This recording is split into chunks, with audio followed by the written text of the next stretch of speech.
I am on a mission to read a book from every country in the world. And this is episode 3. I'm taking it continent by continent, but today I'm going to do all of the Americas. I'm going to group together North and South America for the sake of one video because I realized there are 12 sovereign countries in South America, and so it made sense to do these two continents together. Every part of me wants to be like, hi British Vogue, I'm Charlie XCX, and this is what's in my bag. Except it's not my bag, it's my reading list.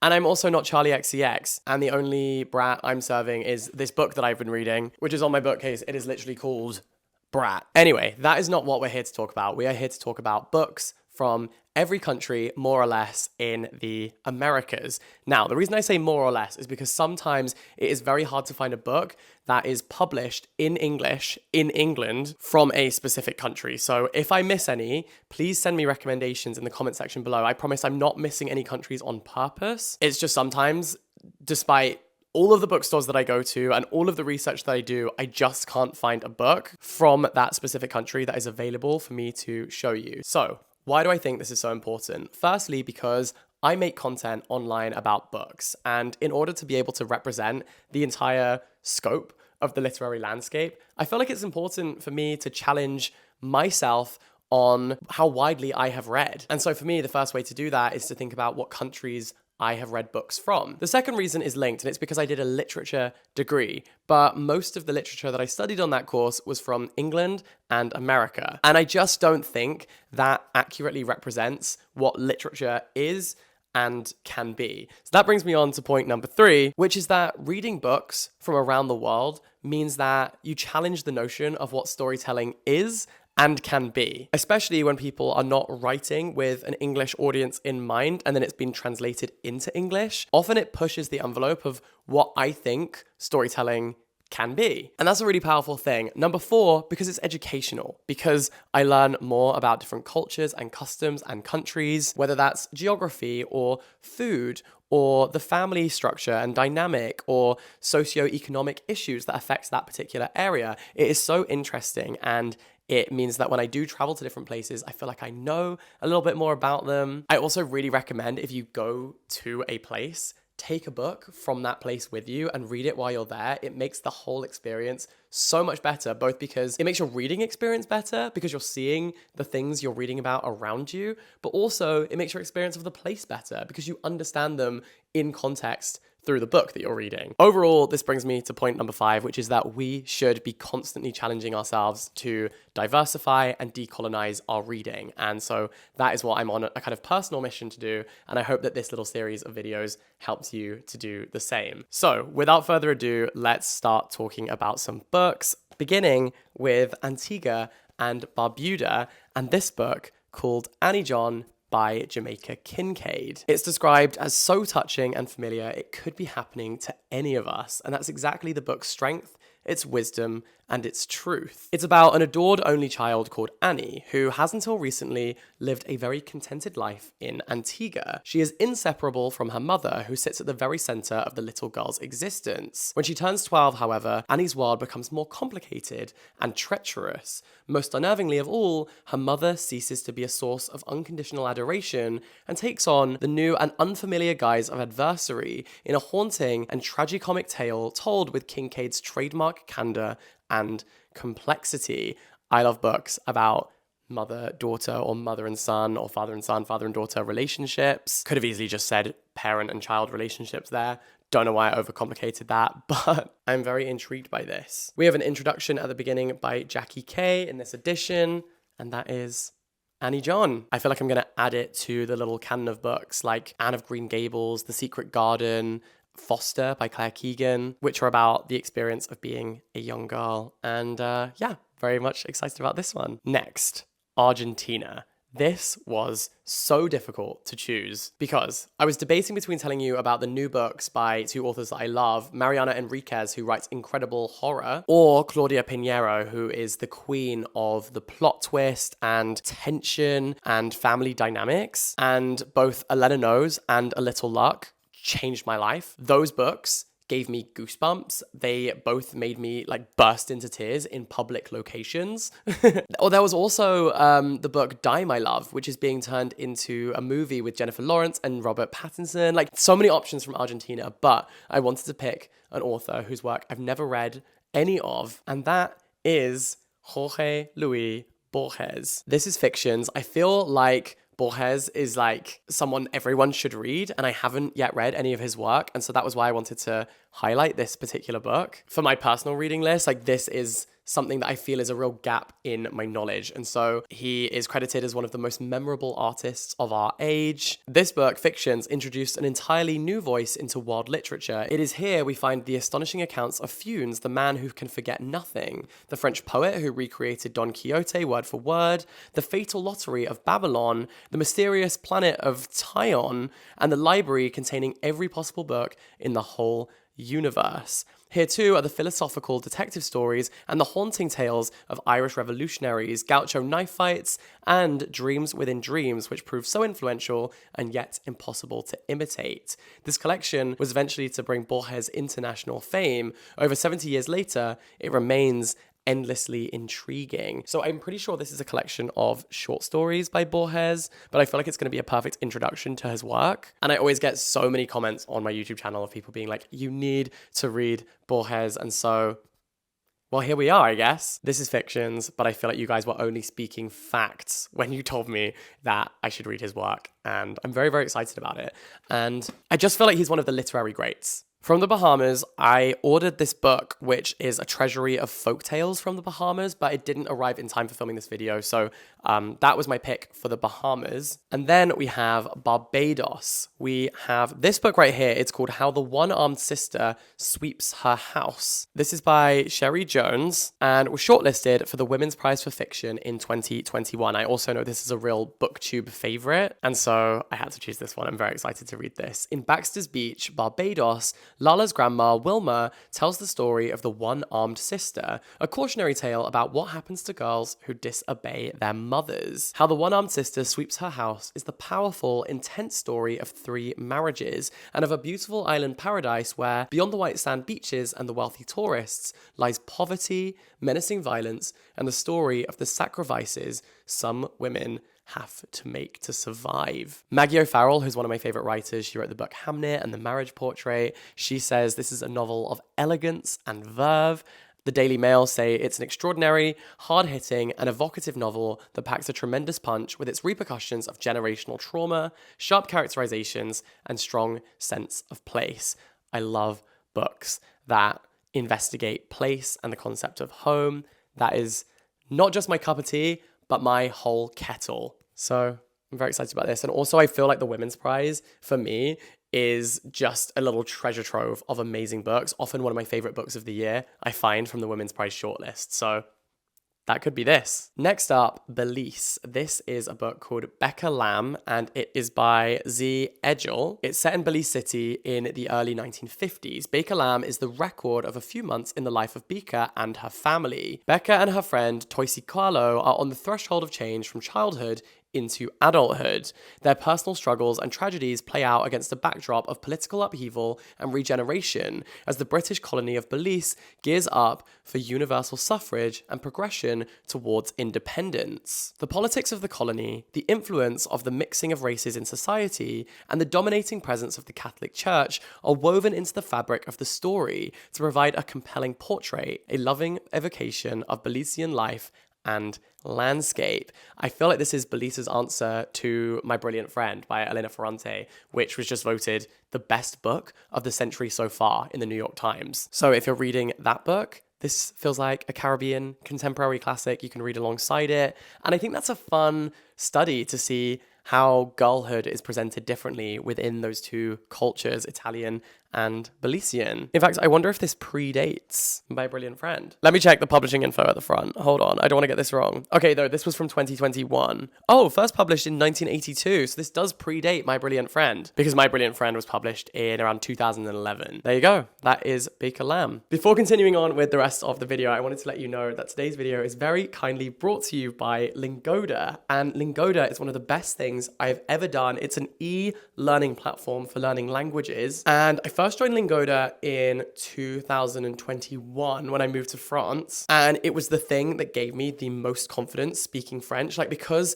basically you do these online lessons, you can do one-to-one or you can do group classes, and they're live with a native level teacher. They're so helpful. And because I was doing those classes, I got so comfortable speaking French out loud that when I was out and about in Paris, I didn't feel too afraid to try. There are self-study materials as well, so you can also go away in your own time and practice, refresh, and study. They have different languages to choose from. You can do English, German, Spanish, French, and now Italian as well. So if you're looking at all of these books thinking, I actually would love to read these in their native languages, you could start to learn Spanish today. Take this as your sign. I'm very, very grateful to the translators who bring these books into English, but I wish I could read them as well in their native languages. That would be so cool. It's a huge goal of mine, hopefully for next year, to be able to start reading books in French. And so I'm going to be doing my Lingoda classes to hopefully get myself to that stage. For me, it's the human element that really helps me to feel confident, because confidence is half the battle and practicing is the only way you're ever going to improve. So I'm very grateful that I have amazing, highly qualified teachers and also classmates who are working it out as well. So even when you're not the one speaking, it's still helpful because you're trying to understand what other people are saying as well. If all of this sounds good, you can head to Lingoda right now for a 7-day free trial. And in that time, you can do a one-to-one lesson or 3 group classes. There's loads of different ways to study, so I'd really recommend checking it out. And then I have an amazing exclusive little discount code for you. So you've heard of Black Friday. Now it's Jack Friday. You can use the code Jack Friday to get up to 50% off your language learning course. And this offer lasts until the 20th of December. The link you need will be in the description box down below. As you know, personally, I've had a really amazing experience using Lingoda, so I highly, highly recommend, and you should go check it out. Thank you so much to Lingoda for sponsoring this video. And now on to the next book. From Bolivia, would you believe it? It's our first book from Charco Press. That was such a bad pun. I'm sorry. Charco Press are a really great publisher who publish a lot of South American literature. They're an innovative, exciting indie press who are based in Edinburgh in Scotland, but publishing amazing literature. This is by Giovanna Rivero, Fresh Dirt from the Grave. One thing about me, I love a sentence title. I love a long book title. Fresh Dirt from the Grave. That is such a great title. As soon as I heard that, I knew this had to be my pick for Bolivia. It's translated by Isabel Adey. As I always say, it's nice to see translators' names on the covers so they get the proper recognition. Shipwrecks, spirits, mystic rituals, and medical trials. This is where contemporary horrors and ancient terrors meet.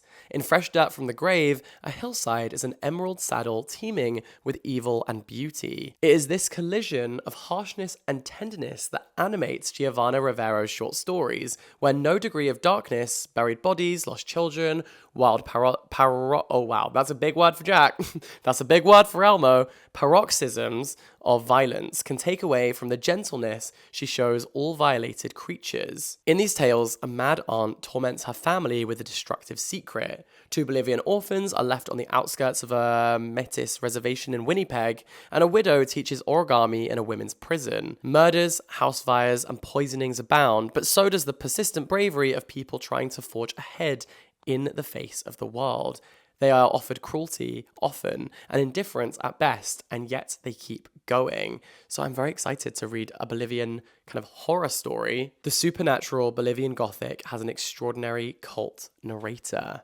Cool. From Brazil, we have this book. This is Dom Casmurro by Machado de Assis, and this is described as a cautionary and uproarious tale of a distrustful husband with delusions of grandeur, hailed as a masterpiece of Brazilian literature. In the exuberant new translation of the classic 1899 novel, esteemed translators have captured all the hilarious, maddening, and utterly compelling idiosyncrasies of one of Joaquim Maria Machado de Assis's most complex characters. Supposedly writing his memoir, Bento Santiago, a charismatic yet mischievous narrator, suspects his wife of having an affair with his closest friend. Withdrawn and obsessive, our anti-hero minds the origins of their love story, beginning when they were neighbors playing innocently in the backyard, all the way to his short spell studying for the priesthood, and through the birth of their child who, he fears, doesn't resemble him.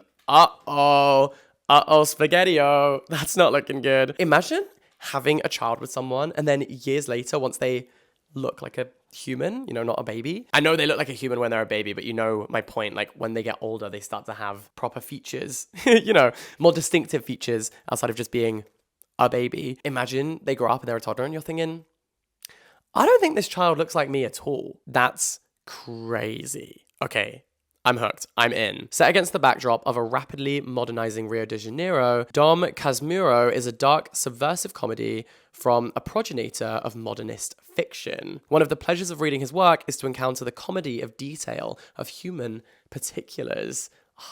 That sounds right up my alley. That is in my postcode. That sounds fascinating. It's got a great plot. But what I love is when a book is about, a rapidly modernizing Rio, but also there's a personal domestic crisis happening as well. So you kind of get the international or national politics as well as personal politics and the personal life and the personal realm. So that is everything I'm looking for in a book.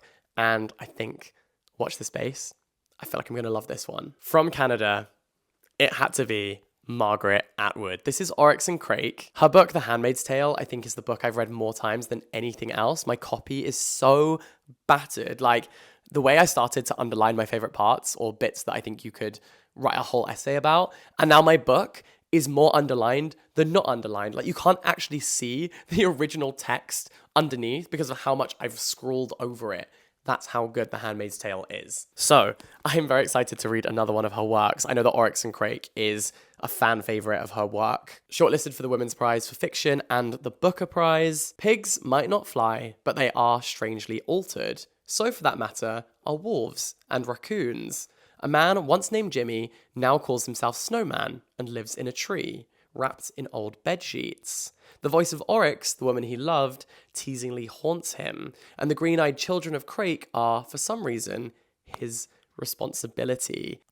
I was gonna react to that, but all I can think to tell you is that one time I ate a croissant sitting opposite Margaret Atwood, and it was the best experience of my whole life. Like, I was at Hay Festival in Wales. She was speaking at the festival, and so was I, and I was like sitting at breakfast and I look up and it's my hero sitting across from me and I just lose the ability to form sentences. I was like, I can't think of a single intelligent thing to say. And so I just sat there eating my croissant while she ate her croissant. And I was like, this feels like we're eating breakfast together. And that's enough. Like, I don't even need to have a conversation. This is the best moment of my life already. Why ruin it by saying something stupid? Yeah, I watched Margaret Atwood eat a croissant. And it was awesome. But I also felt like she was experiencing it better than I was. Like, does this make sense? I was sitting there thinking, we are both sitting here eating a croissant. And by the way, take a shot for every time I've said croissant in the last minute. You'll be hammered. We were both sitting there eating croissants. And I just felt like I'm experiencing just a croissant. She is experiencing a whole sensation because her mind is so brilliant. The way that she writes, if she thinks the way that she writes, then this room must be so fascinating in her words. I was trying to think of like how she would describe the flakes of the croissant. I was going insane. I was just fanboying, I think, but probably hyperventilating. Like the way I probably thought I was acting so cool. Meanwhile, she probably glanced over at me and I was like sweating, shaking, freaking out, having a panic attack on the floor. Like I saw Margaret Atwood and it was amazing. And this is described as scabrously witty by The Independent.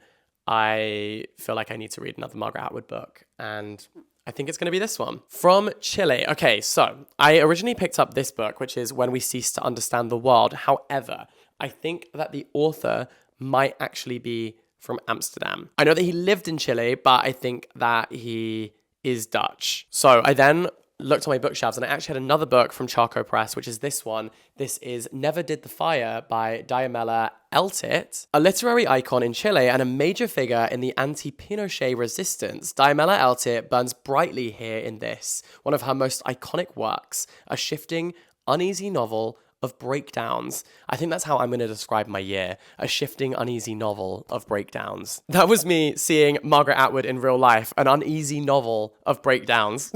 Hold up together, old, ill, and untethered from the revolutionary action that defined them, a couple's bonds dissolve in the loss of both their child and their ideology. Where can we put our faith when the structures we have built or succumbed to no longer offer any comfort or prospect of salvation. That plot is my dream kind of book. That's exactly what I want to read. Where can we put our faith when the structures we have built or succumb to no longer offer any comfort or prospect of salvation? I just had to read that again for you because if that doesn't make you want to read this book, I don't know what will. Holy moly. One of the most brilliant literary voices in the region, Altit writes with fury. Okay, I feel the same with Claudia Pinheiro, who I mentioned earlier. She writes with such fury, and that's what made me just sit there with goosebumps the entire time I was reading the book. Same with Fernanda Melker, like just the way that they write is so addictive because there's rage within the pages. There's rage in every letter that's been typed, and so I cannot wait to read this book. We are on to Colombia. This is retrospective. It's by Juan Gabriel Vasquez, and this is the description. He thought that memories were invisible like lights, and just as smoke made light show, there must be a way for memories to be seen. In October 2016, the real-life Colombian film director Sergio Cabrera is attending a retrospective of his films in Barcelona. It's a difficult time. His father has just died, his marriage is in crisis, and his country has rejected peace agreements that might have ended more than 50 years of war. In the course of a few intense days, Sergio will recall events that marked the family's life, especially his mother's and father's, his sister Marianella's, and his own. From the Spanish Civil War to the exile of Cabrera's Republican family in Latin America, and from the Cultural Revolution in China to the guerrilla movements of the late 1960s Latin America, not only do we discover a series of adventure extraordinary by any standards, but a devastating portrait of the forces that, for more than half a century, turned the world upside down and created the one we now inhabit. Beautifully written and gripping. Wow. And it was the winner of the English Pen Award. Sign me up. In Costa Rica, we have this book, Where There Was Fire. Again, cracker of a title. This is by John Manuel Arias. Every page is a masterclass. It says, a deadly fire rips through the American fruit company's most lucrative banana plantation, destroying all evidence of a massive cover-up. That same night, Teresa's mother is murdered and her husband vanishes into the darkness. Decades later, as a hurricane twists through the streets, Teresa's estranged daughter begins to piece together the mysteries lost in the blaze. In her desire to find the truth of her own family's rupture, she uncovers a web of devastating betrayals. Stoked by jealousy and greed, this is a lush and ambitious debut, an exciting new voice with a prowess for lyricism. Seeing that a book is reviewed as having a lyrical quality or like it reads like music in a way makes me want to read it immediately. That sounds amazing.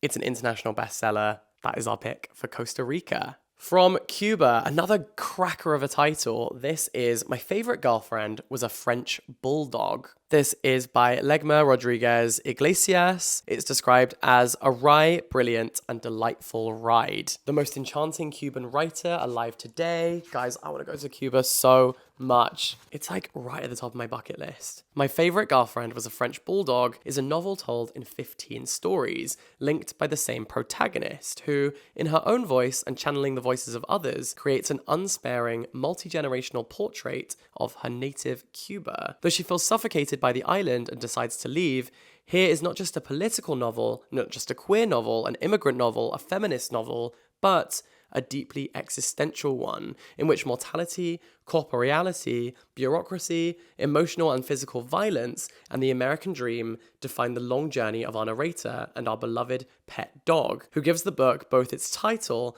and its unforgettable ending. Oh, I already want to know what happens. Unforgettable ending? Damn. Okay. In its daring style and structure, both playful and profound, youthful and mature, and its frank discussions of political and sexual identity, My Favorite Girlfriend Was a French Bulldog marks the emergence of an original and essential new voice. As long as it doesn't kill the dog as a plot twist, I'm happy, because please stop killing dogs as plot twists in your books and movies. That makes me very sad. And you know what? It's cheap. That's a cheap trick to make Jack cry. To make anyone cry. Because if you're not crying when the dog dies in a movie or in a book, who even are you? How do you sleep at night? This is described as strange and wonderful. Even as she yanks you around, Rodriguez Iglesias knows precisely what she's doing. She'll rip your heart out with a wink. That's such a good review. Fingers crossed she doesn't kill the dog off. And if she does, no spoilers. Thank you very much. Oh, this is an absolute hat trick of great titles. Next we have How Not to Drown in a Glass of Water. This is by Angie Cruz, and this is our pick for the Dominican Republic. A masterpiece, a stunning exploration of survival, queerness, family, resilience, and the possibilities forged by love. The book is a miracle. Prepare to be astonished. I loved Angie Cruz's other book, Dominicana. I loved her writing style. It's powerful but funny. And I think the humorous moments and that kind of acerbic wit actually adds to the tragic moments because you feel yourself getting whiplash from all the different emotions you're feeling. And finding comedy in pain and in suffering is such a powerful thing to be able to do, and is such a sign of human resistance that it really makes you root for the characters. So yeah, I think I'm gonna love this one. Cara Romero thought she would work at the factory of little lamps for the rest of her life. But when in her mid-50s she loses her job in the Great Recession, she is forced back into the job market for the first time in decades. Set up with a job counselor, Cara instead begins to narrate the story of her life. Over the course of 12 sessions, Cara recounts her tempestuous love affairs, her alternately biting and loving relationships with her neighbor Lulu and her sister Angela, her struggles with debt, gentrification, and loss, and eventually what really happened between her and her estranged son Fernando. As Cara confronts her darkest secrets and regrets, we realize she is still full of fight. Okay, well, one thing about me, nosy. And so getting to basically witness someone's therapy sessions, that sounds like a great time. Basically, we just get to be a fly on the wall of her speaking to this job counselor and finding out the story of her life. So how brilliant does that sound? How Not to Drown in a Glass of Water. I wonder if the idea behind that title is that when you are experiencing so much going on in your life and everything is so crazy, like one thing could tip you over the edge, and that's how you could drown in something that is ostensibly quite small. Maybe, we'll see. I'll let you know once I've read the book. And by the way, you can follow me over on Instagram and TikTok and my second channel, and also subscribe on here if you want to see my process of reading through all of these books and sharing my thoughts. But for now, we are moving on to Ecuador and this book, which is called Cockfight. This is by Maria Fernanda Ampuero and translated from the Spanish by Francis Riddle, who also translates Claudia Pinheiro. This is so funny because somehow, even in a video where I'm not showing you a Claudia Pinheiro book, I've still managed to rave about her 3 times, and we're not even halfway through. That's how good Claudia Pinheiro is, okay? This video is brought to you by Claudia Pinheiro. Named one of the 10 best fiction books of 2018 by the New York Times in Espanol, Cockfight is the debut work by Ecuadorian writer and journalist Maria Fernanda Ampuero. In lucid and compelling prose, Ampuero sheds light on the hidden aspects of the home.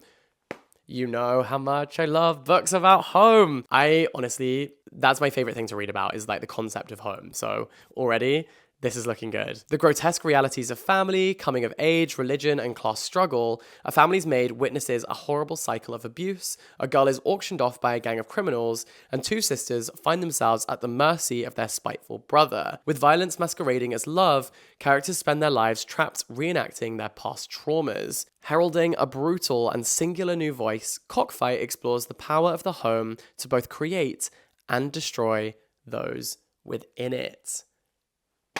Oh, hell. I don't even know which one to begin with. These all sound amazing. Okay, we're moving on to my second pile of books, starting with El Salvador. This is the book I picked up for El Salvador. This is Stories and Poems of a Class Struggle. It's by Rock Dalton, and this is the description. Born in San Salvador in 1935, Rock Dalton dedicated his life to armed struggle while writing fierce, tender poems about his country and its people. In this book, Dalton offers a roadmap for liberated El Salvador, writing through the lens of 5 poetic personas, each with their own imagined history and distinct voice. This collection shows a country caught in the crosshairs of American imperialism, where the few rule the many and the many fight to survive.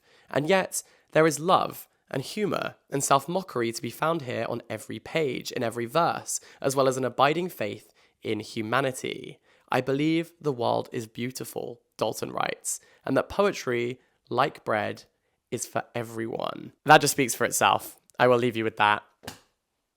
Wow. Okay, so after this point in the video, I had a slight technical issue because I am a bumbling idiot. I accidentally put my camera on the wrong setting. So I took a quick pause just to like take a drink of water. And then when I turn the camera back on, I put it on the wrong setting. So I'm basically just like, it's just a little zoomed in for the rest of the video. I just finished filming and I kind of want to cry. I'm sorry, I just needed to explain why the video is suddenly zoomed in on my face. I put it on the wrong setting. We're no longer in my fisheye mode. The rest of the video is zoomed in, I'm sorry, but I can't refilm it. So here we go. Enjoy being much closer to my face than you were before. From Guatemala, we have this book right here. It's by Rodrigo Fuentes, and this is Trout Belly Up. Trouts are delicate creatures and can't handle temperatures over 13 degrees. If you learnt nothing else from this video, at least you now know that.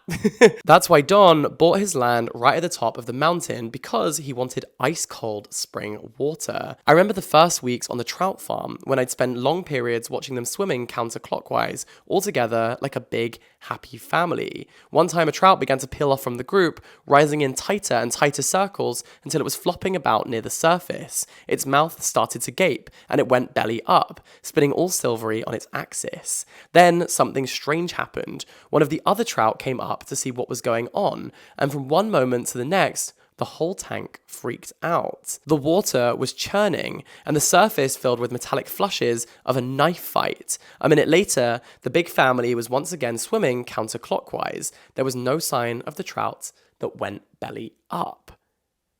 Okay. In this highly original collection of interconnected short stories, the Guatemalan countryside is ever present, a place of timeless peace, yet also with sudden violence. The stories provide glimpses into the life of Don Henrik, a good man struck time and time again by misfortune, as he confronts the crude realities of farming life. Over the course of these episodes, we meet merciless entrepreneurs, hitmen, drug dealers, and fallen angels, all wanting their piece of the pie. So I think this is going to be a really interesting character study, but also with really brilliant peripheral characters as well. And it's actually very short too, so intrigued by this. And that mental image of all the trouts and the one with its belly up is already stuck in my mind, so I feel like I'm going to be thinking about this book a lot until I get a chance to read it, which might be very soon. So, from Guyana, another corker of a title. This is The Sly Company of People Who Care. It's by Rahul Bhattacharya, and this is the description. A 26-year-old Indian journalist decides to give up his job and travel to a country where he can escape the deadness of his life. So, he arrives in Guyana, a forgotten colonial society of raw, mesmerizing beauty. From the beautiful, decaying wooden houses of Georgetown, through coastal sugarcane plantations, to the dark rainforest interior scavenged by diamond hunters, he is absorbed by the fantastic possibilities of this place where the descendants of the enslaved and the indentured have made a new world. But he is not just seduced by the country, he is also captivated by the feisty yet fragile Jan. A hot new bombshell enters the villa, and together they embark on an adventure which will take them into a new country and change both of their lives. So there we have it. From Haiti, I have this book, which is called Crick, ? Crack! ! So I guess you meant to read it like crick, crack. But that feels weird to introduce the book as like, oh, I was reading this book called Crick, Crack. It's by Edwidge Danticat, and this particular edition that I have is the 20th anniversary edition. So obviously this was a big hit to still be having reprints 20 years later. So before some Haitians tell a story, they ask Crick, and their eager listeners respond, Crack. In this collection of short stories examining the lives, loves, and pains of ordinary Haitians, both in Haiti and the United States, Edwidge Danticat explores the distance between people's intense desires and the stifling realities of their lives. These stories inform and enrich one another, as Danticat's characters reveal a common ancestry and ties to a fictional town of Ville Rose. Spare, elegant, and moving, these tales form a superb collection, including a new story in the old days, special to this edition. Oh, that's so fun. Even just from reading that blurb, I learned something. And that is the whole point of this video. So next time I start a video, maybe I'll be like, Crick? And you guys can comment crack if you want. I actually like that idea of like asking people in advance if they want to hear the story. Because you know what I think is the most boring thing? Sorry, this is like a tangent, but you know when someone's like, oh, I had this crazy dream last night, let me tell you about it. What? about the thing that didn't happen, about the thing that isn't real. Tell me about your hopes and dreams, not the dreams you have when you're asleep. I feel like everyone thinks their own dreams are interesting, but they're actually kind of not because it didn't happen. But then again, I'm saying that with a shelf of fiction behind me, which are also mostly things that didn't happen.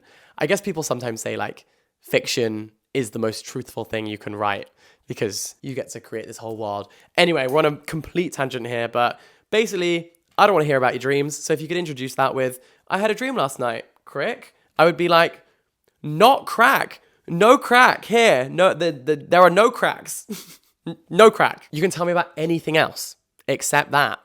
I'm sorry. Anyway, for Honduras, unfortunately, I couldn't find a book. I will keep hunting. Please send me recommendations in the comment section down below. But we will move on to Jamaica with this book, A Brief History of 7 Killings. This is the winner of the Booker Prize. It's by Marlon James. I know that people worship the ground that Marlon James walks on, and so it's about time I read one of his books. So he won the Booker Prize in 2015. This book is set in Jamaica in 1976. 7 gunmen storm Bob Marley's house, machine guns blazing. The reggae superstar survives, but the gunmen are never caught. In A Brief History of 7 Killings, Marlon James reimagines the story behind this near mythical event, chronicling the lives of a host of unforgettable characters, from street kids, drug lords and journalists to prostitutes and secret service agents. Gripping, inventive, and ambitious, it is one of the most mesmerizing and influential novels of the 21st century. And in this edition, there's a foreword by Bernardine Evaristo, who wrote Girl, Woman, Other, also a winner of the Booker Prize. She says, if you are looking for something wild and rebellious that breaks free from the chains of convention, look no further. But read this novel at your peril. Buckle up, maybe take a painkiller or two. You have been warned.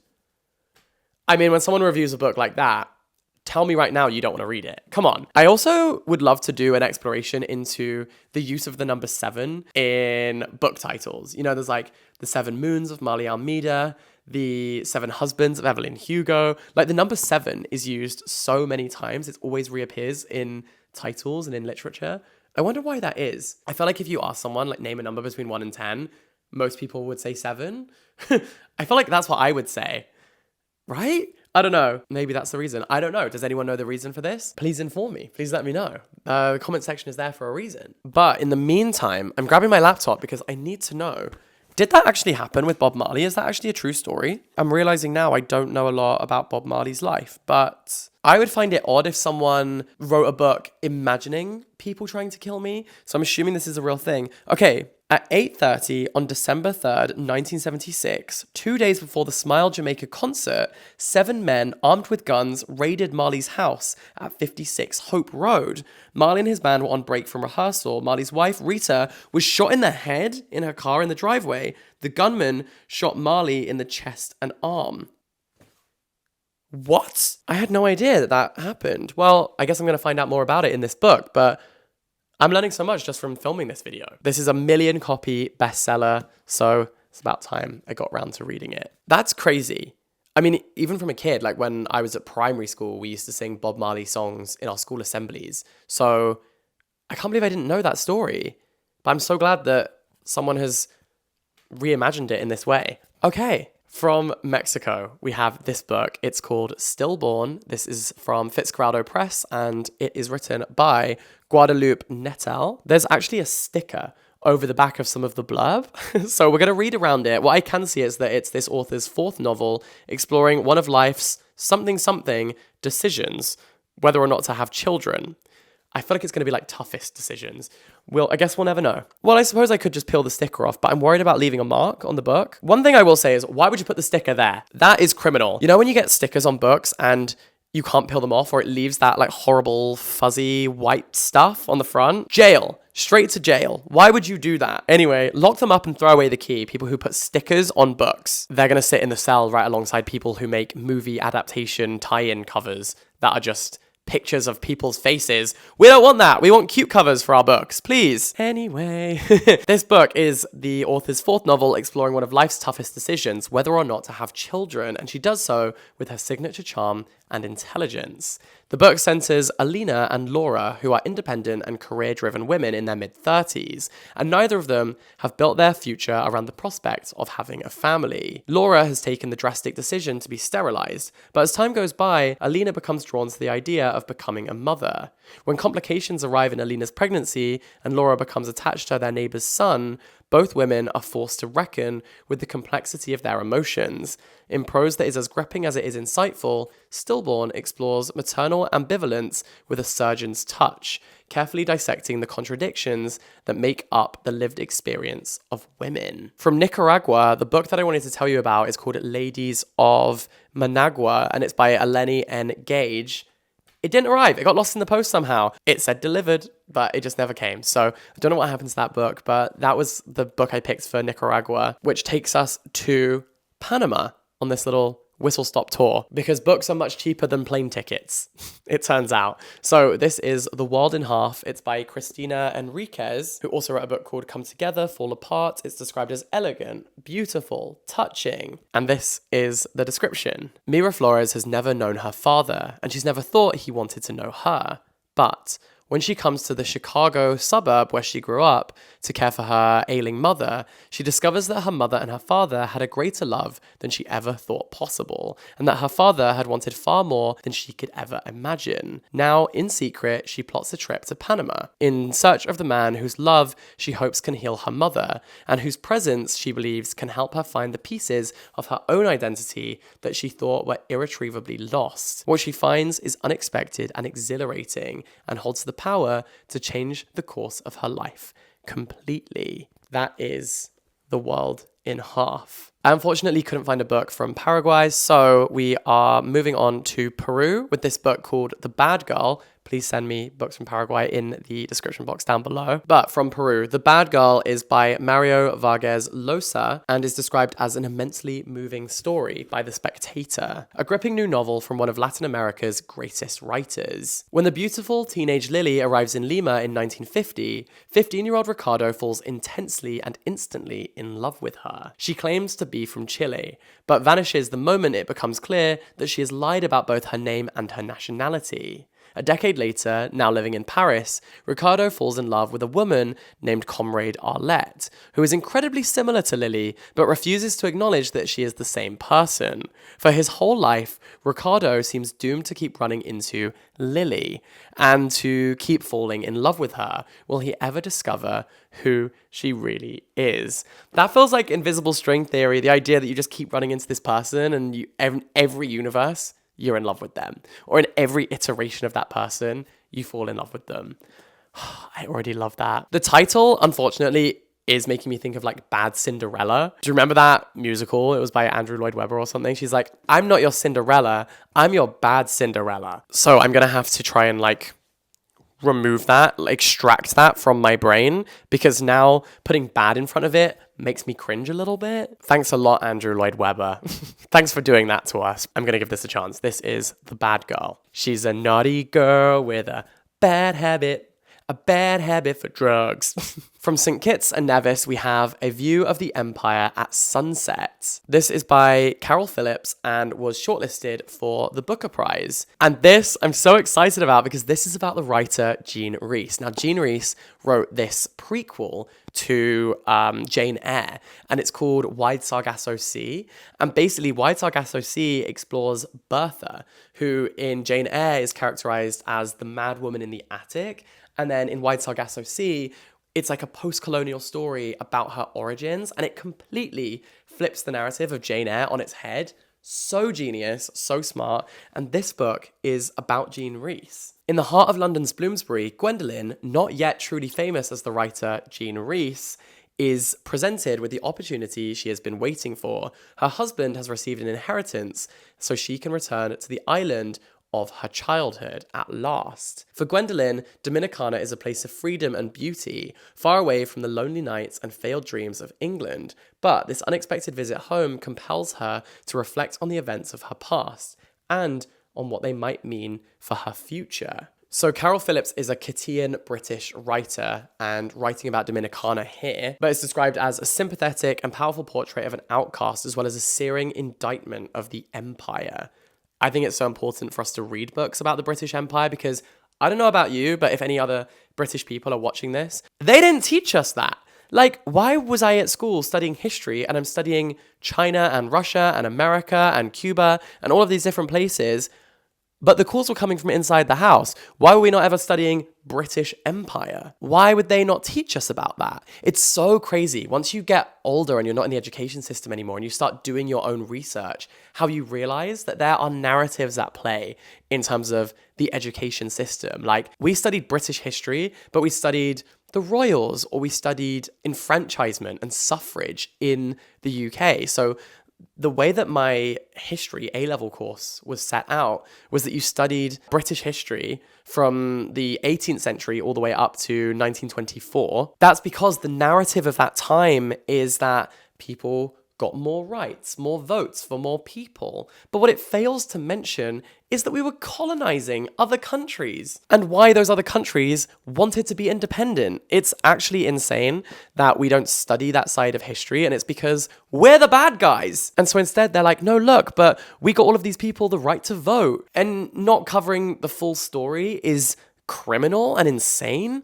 I just can't believe that this is the education system that we have where we don't study empire. So it has become my personal mission to read books about the empire, to understand more perspectives, more takes, more opinions, more experiences that my education system neglected to inform me about. I think that's my job as an adult. I hope that you see that as your job too, categorized under urgent, to think about your country's past outside of nationalism and the national curriculum that you are assigned. Just insane that they don't cover empire and colonialism. It's crazy. Anyway, before I get more angry, from St. Lucia, we have the poetry of Derek Walcott. Derek Walcott is just an icon. His poetry is absolutely stunning. This is a new collection of selected poems, which is a convenient, portable, and luckily ordered retrospective of the fertile career of Derek Walcott, spanning 7 decades. He was the winner of the Nobel Prize for Literature in 1992, and has, in the words of Seamus Heaney, moved with gradually deepening confidence to found his own poetic domain, independent of the traditions he inherited, yet not altogether orphaned from it. Walcott is neither a traditionalist nor a modernist. He belongs to no school. He can be naturalistic, expressionistic, surrealist, hermetic, confessional, you name it.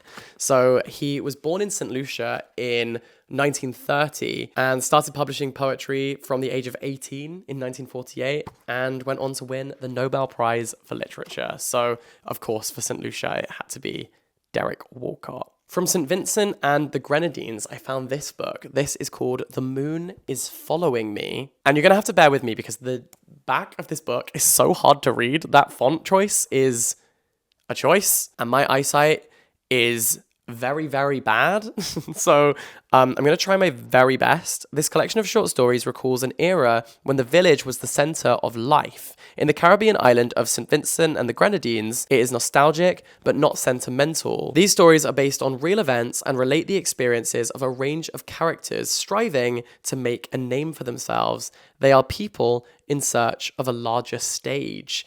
And it's described as at times funny and unsettling, but rarely sad. These are real people, individual, ambitious, mad, vengeful, naive. They are like villagers everywhere. So that is The Moon is Following Me, a collection of short stories by Cecil Brown. Okay, we have 4 books left. But first, another book that is in transit on its way to me but didn't arrive in time for filming this video is from Suriname, and that is Off-White by Astrid Roma. This one I do have to show you though. This is from Trinidad and Tobago. It's by Monique Roffey, and it is called The White Woman on the Green Bicycle. This breaks entirely new ground. It is a major contribution to the new wave of Caribbean writing, energetic, uncompromising, bold in the choice of narrative devices, and a great read. So the description is, when George and Sabine Harwood arrive in Trinidad from England, George instantly takes to their new life, but Sabine feels isolated, heat fatigued, and ill at ease with the racial segregation and the imminent dawning of a new era. Her only solace is her growing fixation with Eric Williams, the charismatic leader of Trinidad's new national party, to whom she pours out all her hopes and fears for the future in letters that she never brings herself to send. As the years progress, George and Sabine's marriage endures for better or worse. When George discovers Sabine's cache of letters, he realizes just how many secrets she's been keeping from him, and he from her over the decades. He is seized by an urgent, desperate need to prove his love for her, but there are tragic consequences. Oh, you got me. You got me. You got me in the first half and in the second half. It sounded good on a political scale and thinking about the politics of Trinidad. And then it became a domestic thing as well. So, okay. Like I said, that is the kind of book I love to read. That is The White Woman on the Green Bicycle. Monique Raffi is a unique talent and the most daring and versatile of writers, says Bernadine Evaristo. Oh my God. Bernadine, I love all these books you're recommending. If Bernadine says to read it, I will read it. I was trying to think of which book to recommend for the United States of America. So I was like thinking, what book feels like the American novel? And this could be controversial because my largest audience on my YouTube channel is American. So I feel like a lot of you in the comments are going to have an opinion on what the greatest American novel is. I think it's East of Eden by John Steinbeck. I feel like it had to be a Steinbeck book, and East of Eden, for me, is so powerful and moving and covers so much ground, both physically and emotionally. John Steinbeck was the winner of the Nobel Prize for Literature. This book is described by the New York Times Book Review as a fantasia of history and myth, a strange and original work of art. It's a reenactment of the fall of Adam and Eve and then Cain and Abel. And it's just genius, I think. Some of the discussions in this book and the themes changed the way I see the world, particularly where there's one moment where he talks about the moment when you realize that your parents are fallible and that your parents are flawed and that they're just human beings and that they're also doing life for the very first time is like watching the gods fall from the sky. Because the second in your childhood that you realize that your parents are just human and not godly, like deities, I think something in you fundamentally shifts. And I think it's a really crucial step in going from child to adult and maturity, the process of realizing that everyone around you, and I think this is exemplified by your parents, who of course you revere because they literally raise you. But I think that moment is when you realize everyone in the world is just doing this for the first time. We are all doing our trial run right now. We are all figuring things out. And I think that's a really powerful moment. And in this book, I think about that all the time. There are so many great extracts, so many amazing scenes. Yeah. East of Eden by John Steinbeck, I think for me, is the great American novel. So that was United States of America. And now Uruguay. This is The Rooftop by Fernanda Trias, one of the most interesting authors writing in Spanish today. The world is this house, says Clara, barricading herself inside a crumbling apartment with her father, baby daughter, and an ailing canary. Outside, she is convinced everyone is conspiring against them. But is she protecting her family or holding them hostage? And does the rooftop offer a last sliver of freedom? ... question mark. ... Indeed. Oh my goodness. That is a really short blurb, but I'm hooked already. Selected as one of the best books of the year, The Rooftop is a claustrophobic foray into freedom, paranoia, and motherhood, and a vision of the slender threads that bind us to civilization. Yeah, it's interesting how sometimes only once you're removed from something can you start to truly understand it. And so by locking yourself away from the world outside, maybe that actually helps us as the reader to understand how this character is deeply tethered to it. So that is The Rooftop. And now, our final book from Venezuela. This is The Animal Days. This is by Keila Valdeville, a woman's story of movement as a both... Oh, there's a typo on the back of the book. That doesn't bode well. A typo in the first sentence of the blurb. Doesn't bode well for the printing of this book, but okay. A woman's story of movement as both a lifestyle and a rite of passage. The Animal Days follows Julia's journey of love and rock climbing across 3 continents. This is why I bought it, because I love rock climbing, and so I was really excited to read this one. In this fast-paced novel, joy is linked to self-destruction. Love is inseparable from death. Freedom is twinned with unbearable solitude, and life is worth only as much as a given moment. The taste for risk and vertigo never stop. They feed each other as the abyss approaches. Julia, determined to never look back, lives perpetually on the brink, even if it means shedding her own skin in the process. That is The Animal Days. Described as a one-of-a-kind writer among the most talented writers of her generation. She writes with honesty, masterfully orchestrating worlds, situations, and characters. An artist in dialogue with her times and times to come. And that concludes this video on a book from every country in North and South America. Well, almost every country. So for everyone that I did miss, please leave a comment down below, because I will be making a video at the end of this series where I basically pick up the pieces of all of the countries that I had to miss as I went along, and I'll make a separate video for all of the other ones to make sure that we hit every single one. But this has been a very fun exploration into a part of the world where I've been reading a lot of literature from, and I absolutely love it. And so I can't wait to read more. And I hope this helped you find a new book that you would love to read, perhaps from a country you've never read a book from. So thank you so much for watching this video. Like I said, make sure you follow me over on all of my social media to see my reviews of these books as I create them, as I read them. For now, all the best, stay in touch, have the most wonderful day, and I will catch you very, very soon. Bye-bye.